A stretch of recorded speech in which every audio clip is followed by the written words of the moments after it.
Hi everyone, today I've come down to Hangar 111 in Suffolk, just by East Ipswich, Woodbridge, Kesgrave, that kind of area if you know the area. And the purpose of today's visit is to stick my lovely Evora 400 on their brand new shiny dyno and basically find out whether my 400 horsepower car really makes 400 horsepower. Now, Lotus's CEO Jean-Marc Galles says that the engines in these regularly dyno at about 407 horsepower. So I'm not going to hold him to that, but that is good news that we should get a reasonably good result. So let's get in there, let's get strapped down and find out what happens. There we go. Harry, in case he not survived her, it's like, yeah.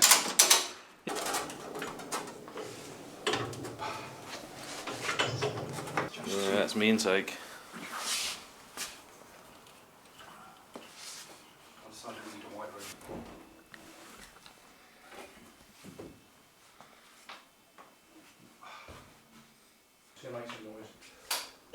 Fan, you can let it out. So you've got air coming in that corner there, and you've got air going out that corner there. So probably not understand.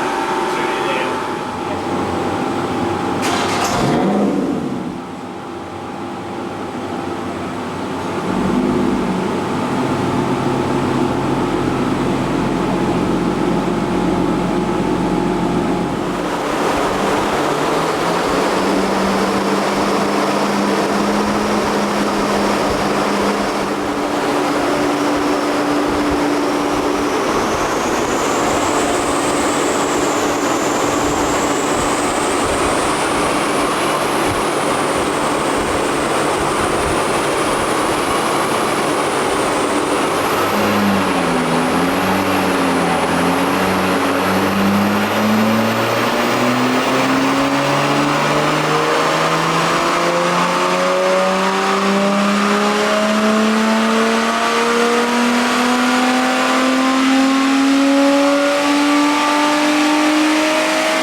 So the results.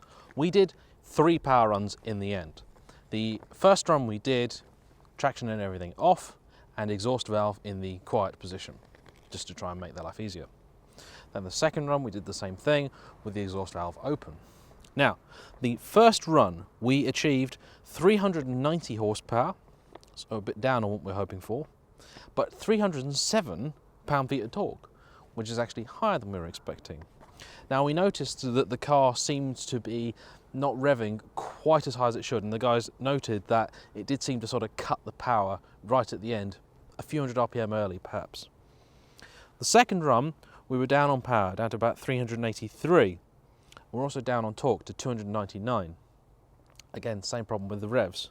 So we decided to make things as fair as we could. What we would do is reset the ECU so that the car would run with its sort of baseline fueling. You know, it's been a very cold morning this morning. I drove the car here and it was running relatively rich on the dyno, so we suspected that perhaps the car was adjusting for the lovely cold air that it was getting, which it then didn't get so much of in the dyno. So we did a reset. Unfortunately, the car would then not rev even as high as it was previously, so it seemed to be cutting off at 6,600 RPM on the dash, 6.4 according to the dyno, which is basically where the engine would cut off if the car was in tour mode rather than sport race or anything.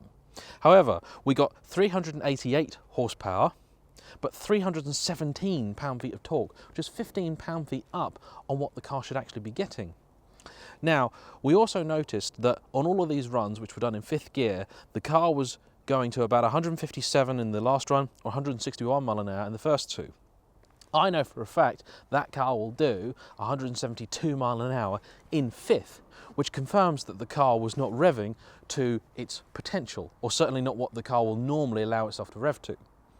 Now, if you then extrapolate these numbers and you take the torque figures and basically say, okay, let's pretend it's making that torque at its max RPM of 7,000, the car is making anywhere between 400 and about 422 horsepower. So in short, yep, the car is making the power that Lotus claim it is.